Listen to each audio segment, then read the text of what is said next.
Hi guys, बहुत समय बाद आपसे मिल रही हूँ एक बहुत नए इंटरेस्टिंग न्यू चैप्टर के साथ, जो है क्लास 9 का chapter number 13, why do we fall ill. इस चैप्टर को स्टार्ट करने से पहले मैं ये बताना चाहूँगी कि पिछले कुछ वीडियोस में मैं आपको ऑन स्क्रीन मिली थी, आपको दिख रही थी मैं, बट इस अभी वो मुझे थोड़ा पॉसिबल नहीं हो रहा है, इसलिए आपसे बुक्स को देखिए। वैसे मुझ में कुछ नहीं रखा है, ठीक है, तो आप बुक्स को देखिए और वहीं से पढ़िए। सो बिना टाइम वेस्ट किए हम हमारे न्यू चैप्टर को बिगिन करते हैं। Why do we fall ill, हम बीमार क्यों होते हैं। इट्स जनरल क्वेश्चन है कि ऐसी क्या चीज़ें हमारे बॉडी के अंदर चलती होंगी, या फिर क्या ऐसी प्रोसेस हमारे बॉडी के अंदर चलती होंगी जिससे हम बीमार होते हैं। हमारी बॉडी में ऐसा क्या कम ज़्यादा हो जाता है कि हमें बीमार होने पड़ता है। अच्छा नहीं लगता है ना हमें बीमार होना हो, तो क्यों पड़ते हैं हम बीमार, क्या प्रिकॉशंस लेनी चाहिए हमें बीमार ना होने के लिए, क्या उसे प्रिवेंट करने के लिए क्या चीज़ें करनी चाहिए, सब चीज़ें हम यहाँ पे देखने वाले हैं। सो सबसे पहले हमारे बुक में यहाँ पे दी गई है एक activity which is nothing but the activity 13.1. So we have all heard of the earthquakes in Latur, Bhuj, Kashmir and etc. or the cyclones that lashed the coastal regions. Think of as many different ways as possible in which people's health would be affected by such a disaster and if it took place in our neighborhood. क्या बोला है कि हमने हमेशा बहुत सी earthquakes, बहुत सी floods, बहुत सी cyclones के बारे में सुना है, जैसे लातूर, भुज, कश्मीर, इन सब में बहुत बार अर्थक्वेक आ गया है या फिर आ जाता है कभी भी। या तो फिर अभी रिसेंट का हम देखें तो चेन्नई में बहुत बड़ा फ्लड आ गया था, है ना, जिसके लिए हमने कुछ उनकी हेल्प भी की होगी। तो हम बस ये सुन तो लेते, लेकिन हमें सही में रियलाइज़ होता है क्या कि वो वहाँ पे जो पीपल अफेक्ट हो रहे हैं उनकी हेल्थ कैसे अफेक्ट हो रही होगी उस डिज़ास्टर के कारण। उनकी हेल्थ मतलब वो कैसे रह रहे होंगे, ना उन्हें खाने को अच्छे से मिल रहा था, ना उन्हें अच्छे से पीने को मिल रहा था, पानी नहीं था, कुछ नहीं था।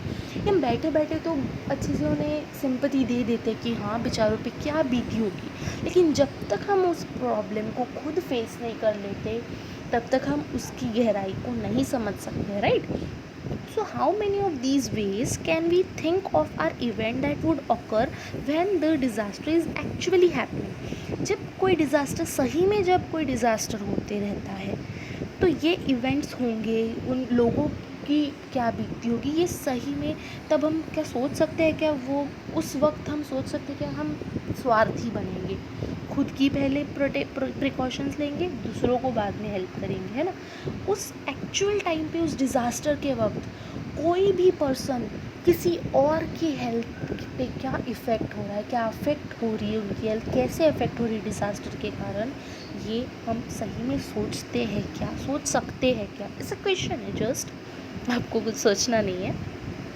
How many of these health related events would happen long after the actual disaster but would still be because of the disaster? जैसे ये वाला जो थर्ड पॉइंट है वो आपको इसमें अच्छे से नहीं समझेगा, मैं आपको एग्ज़ाम्पल के थ्रू समझाती हूँ। एग्ज़ाम्पल में रहेगा कोरोना, डरिए मत। कोरोना में मैं आपको बस एग्ज़ाम्पल में ही कोरोना बताऊँगी, उसकी गहराई में नहीं जाऊँगी। जिससे बोला है, देखिए थर्ड और फोर्थ पॉइंट में आपको through the example of corona, कोविड-19 के थ्रू बताऊँगी, ठीक है। तो कैसे हो जाएगा कि जो थर्ड पॉइंट है उसमें ये बताया गया है कि कितने लोग आज कोरोना, कोविड-19 इस महामारी के कारण जूझ रहे हैं, उसी के साथ साथ कितने लोग मर भी रहे हैं। बट पूरे देश में क्या, पूरे वर्ल्ड में कई लोग ऐसे भी हैं जो दूसरी डिसीज़ेस के कारण भी मर रहे हैं, जैसे टीबी, मतलब ट्यूबरक्लोसिस हो गया, कितनी बड़ी बीमारी है ना। शुगर, बीपी, ये भी कोई छोटी मोटी बीमारियां नहीं है, इन बीमारियों से भी बहुत ज़्यादा लोग मर रहे हैं। पर बहुत ज़्यादा फोकस हमारा किस पे है, कोविड-19। वैसे ही जो लोग डिज़ास्टर के कारण मरते हैं उन पे लोग ज़्यादा ध्यान देते हैं, वाइल जो लोग दूसरी किसी चीज़ के कारण मरते हैं उस पे लोग कम ध्यान देते हैं। आज ही की न्यूज़ है, बहुत बुरी न्यूज़ है। सुशांत सिंह राजपूत की आपको पता ही होगा, उन्होंने सुसाइड कमिट किया है। चूँकि वो बहुत बड़े फिल्म स्टार है, सेलिब्रिटी है, उनकी न्यूज़ पूरी न्यूज़ चैनल पे दिखाई जा रही है। बहुत लोगों के स्टेटस है ना, बहुत लोगों के मतलब बहुत लोग उन्हें सिंपैथी दे रहे हैं लोगों को, है ना। वही आज अगर कोई आम आदमी मर जाए, कोई उतना इफ़ेक्ट नहीं होगा, किसी की मेंटलिटी इतनी नहीं होगी कि वो स्टेटस डाले, इंस्टाग्राम की स्टोरीज़ डाले, बहुत करीबी हो तो डाल भी देंगे। लेकिन आम आदमी कब मर जाए, कुछ हो जाए, किसी को कानो कान खबर भी नहीं होती। जबकि एक मतलब उसी के कंपैरिजन में एक फिल्म स्टार है, वो तो पूरी न्यूज़ चैनल्स में आज उनकी ही न्यूज़ चल रही थी, है ना। तो वही बताया है इस थर्ड पॉइंट कि डिज़ास्टर के कारण लोग मरते हैं तो बहुत ही ज़्यादा सिंपैथी मिलती है, वाइल किसी और डिजीज़ के कारण या फिर किसी अन्य कारण की वजह से कोई लोग मर जाते हैं तो उन्हें उतनी सिंपैथी नहीं मिलती, हम उनके बारे में उतना नहीं सोचते हैं। Why would one effect on health fall into the first group and why would the another fall into the second group? First and second group में हम एक फर्स्ट ग्रुप में कोविड-19 ले लेते हैं, सेकेंड ग्रुप में अदर डिसीज़ ले लेते हैं। फर्स्ट ग्रुप अफेक्ट होगा हेल्थ के कारण, दोनों ही ग्रुप हेल्थ के कारण अफेक्ट होंगे, बट सिंपैथी मैंने आपको पहले ही बता दिया, सिंपैथी फर्स्ट ग्रुप को ज़्यादा मिलेगी as compare to the second. Activity में कुछ करना नहीं था आपको, बस समझ लेना था उससे, ठीक है। हम नेक्स्ट टॉपिक की ओर बढ़ते हैं। When we do this exercise, we realize that health and disease in human communities are very complex issue with many interconnected causes.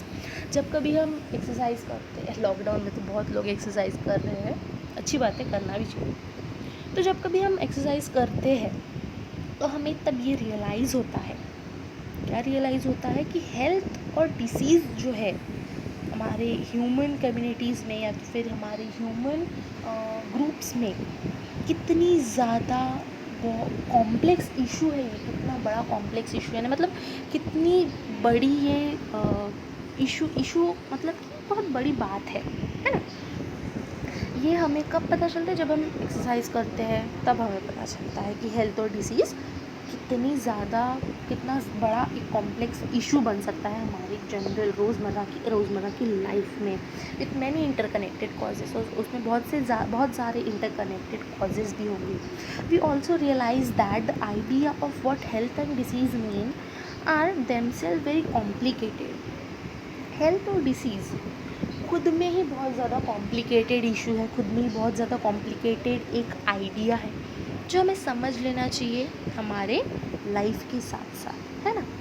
Health और डिसीज़ अगर हमारे अच्छे हैं, हेल्थ अच्छी है, डिसीज़ नहीं हो रहा है, हेल्थ अच्छी है, बहुत अच्छी बात है। डिसीज़ हो रहा है तो हेल्थ बुरी हो गई, बहुत बुरी बात है ना। So when we ask what causes diseases and how we prevent them, we have to begin by asking what these notions mean. Very important, you can underline it. जब कभी हम ये क्वेश्चन करते हैं कि हम कैसे डिजीज़ को प्रिवेंट करें, कैसे इस डिजीज़ की क्या कॉजेज़ है ना, ये सब पूछने से पहले हमें ये एक बात अच्छे से ध्यान में रख लेनी चाहिए, ये क्वेश्चन पूछना चाहिए कि एक्चुअली ये जो इमोशंस है, ये जो थिंग्स है, ये क्या होती है, ये हमारे बॉडी में कैसे होती है, जो हमारे लेसन का नाम है that why do we fall ill, है ना। यही हमारे चैप्टर का नाम है कि why do we fall ill, हम क्यों बीमार होते हैं, ये सबसे पहले हमें जान लेना चाहिए। उसके बाद हमें ये समझना चाहिए कि हम उस पर ओवरकम कैसे करें। We have seen that cells are the basic unit of organisms. हमने ऑलरेडी पढ़ लिया है कि सेल्स जो होते हैं ये बेसिक यूनिट होते हैं हमारे बॉडी के ऑर्गेनिजम्स के, हमने ऑलरेडी 5th चैप्टर में पढ़ लिया है, उसके साथ साथ पिछले साल भी पढ़ लिया है।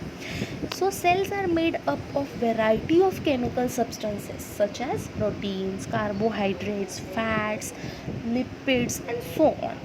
फैट्स और लिपिड्स के बारे में आप पिछले कुछ चैप्टर्स में, चैप्टर नंबर आप टिश्यू बोलो 6 जो चैप्टर है आपका उसमें, और बायोलॉजी की जो चैप्टर्स है उसमें आपने ये पढ़ लिया है, पढ़ लोगे। तो सेल्स जो होते हैं बहुत सारे केमिकल सब्सटेंसेस से बने हुए होते हैं, जैसे प्रोटीन्स हो गया, कार्बोहाइड्रेट्स हो गया, लिपिड्स, फैट्स, और बहुत सारे होते हैं, ठीक है। So cells is a dynamic place. जैसे डायनेमिक प्लेस हम कोई भी बोलते हैं ना, जैसे ये जगह ना बहुत डायनेमिक है, वैसे ही सेल जो रहती है, हमारा जो सेल जो रहता है बहुत डायनेमिक होता है, बहुत डायनेमिक प्लेस होती है वो। समथिंग और the other is always happening inside them. कुछ ना कुछ, कभी ना कभी, हमेशा ही हमारे सेल के अंदर कुछ ना कुछ चालू ही रहता है, हमेशा डे एंड नाइट सर्विस करता है वो, 24 आवर सर्विस देता है हमारा सेल में। Complex reactions and repair goes on in cells. Complex tissues, permanent tissues के बारे में आप टिश्यू इस चैप्टर में ऑलरेडी पढ़ चुके हो, पढ़ने वाले हो, आप पढ़ चुके हो। तो ये जो कॉम्प्लेक्स टिश्यू को रिपेयर करने का है, फिर उसकी रिएक्शन देखने का जो भी काम होता है वो कौन करता है? सेल करता है। ऑब्वियसली सेल ही करेगा, क्योंकि टिश्यू कैसे बनता है? ग्रुप ऑफ सेल से, तो सेल ही करेगा ना।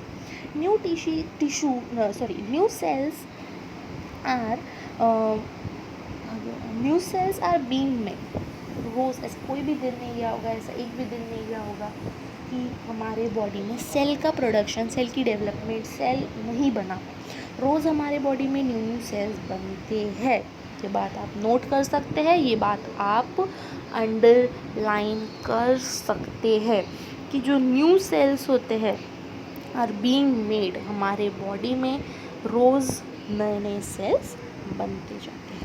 इन अवर ऑर्गन्स और tissues there are various specialized activities going on.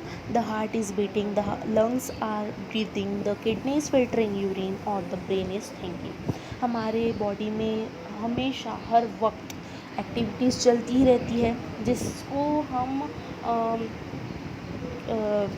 ये भी बोल सकते हैं कि सेल्स काम कर रहे हैं, इसलिए हमारी ये एक्टिविटीज़ हो रही है ना। हार्ट बीट अगर बंद हो गया, हार्ट बीटिंग, तो हम जिंदा ही नहीं रह पाएंगे। तो ये रोज़ होती ही है, ऐसा दिन नहीं गया होगा कि आपने जिस दिन सांस नहीं ली होगी, या फिर आपकी यूरिन फिल्टर नहीं होगी, या फिर आपके ब्रेन में कुछ सोचा नहीं होगा। अभी भी आप वीडियो देख रहे हो, आप कुछ सोचोगे कि अभी अब प्रणोति क्या बताएगी। इनफैक्ट मैं खुद अभी वीडियो बनाती हूँ, खुद सोच रही होंगी कि अब मुझे आगे क्या बोलना है, अब मुझे आगे क्या बताना है आपको, right students. So all these activities are interconnected. ये सारी जो एक्टिविटीज़ है ये एक दूसरे के साथ इंटरकनेक्टेड है। क्या है? ये सारी एक्टिविटीज़ एक दूसरे के साथ जो है वो इंटरकनेक्टेड है। मतलब कि इंटरकनेक्टेड है मतलब कि क्या है? एक दूसरे के ऊपर वो एक दूसरे के ऊपर वो निर्भर है।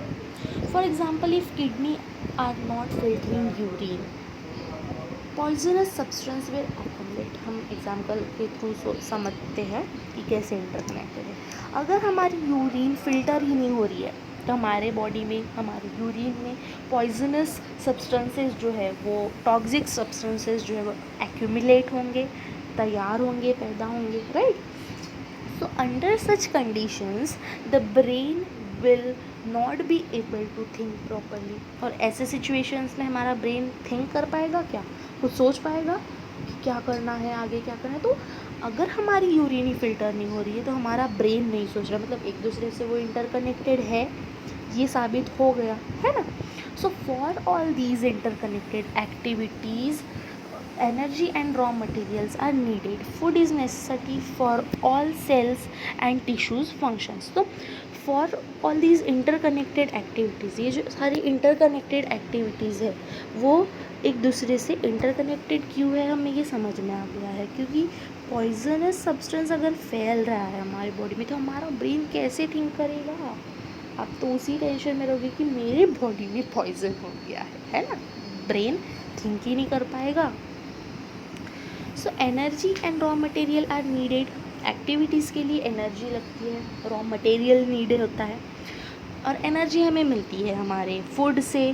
फूड से एनर्जी मिलती है ना। Food is necessity for cells and tissues function. Food किसके लिए मतलब फूड की नेसेसिटी क्या है? फूड किसके लिए लगता है, हमारे सेल और टिश्यू के फंक्शनिंग के लिए। Anything that prevent proper functioning of cell and tissue will lead to lack of proper activity of body. कोई भी चीज़ जो हमारे टिश्यू और हमारे सेल की प्रॉपर फंक्शनिंग को प्रिवेंट कर रही है, मतलब जैसे हम अगर फूड नहीं खाएंगे तो हमारी टिश्यू और सेल की प्रॉपर फंक्शनिंग नहीं होगी, यानी lack of food will prevent the functioning of cells and tissues and this will lead to, फिर अगर लैक ऑफ फूड होगा तो सेल और टिश्यू फंक्शन नहीं करेंगे, और सेल और टिश्यू अगर फंक्शन नहीं करेंगे तो इसका परिणाम क्या होगा, lack of proper activities of our body. हमारी बॉडी एक्टिविटी परफॉर्म नहीं करेगी, लैक ऑफ प्रॉपर एक्टिविटी होगी हमारी बॉडी में, है ना। टिश्यू और सेल ही परफॉर्म नहीं कर रहे तो हमारी बॉडी एक्टिव ही नहीं रह पाएगी, कोई एक्टिविटी ही नहीं कर पाएगी। So it is in context that we will look at the notions of health and disease. और आगे इस चैप्टर में हम बहुत ही डिटेल में ब्रीफली हमारे हेल्थ और डिसीज़ के बारे में जानकारी लेने वाले हैं। सो मेरे ख्याल से वीडियो को ज़्यादा ही बड़ी हो गई है गाइस, सॉरी उसके लिए, सह लीजिए, देख लीजिए, इंटरेस्टिंग है थोड़ी। सो इसी के साथ साथ आपके साथ अभी नेक्स्ट वीडियो में मुलाकात होगी। तब तक के लिए बाय बाय गाइस, और वीडियोस देखते रहिए मेरी, आखिर आपके लिए बना रही हूँ। तब तक के लिए बाय बाय गाइस।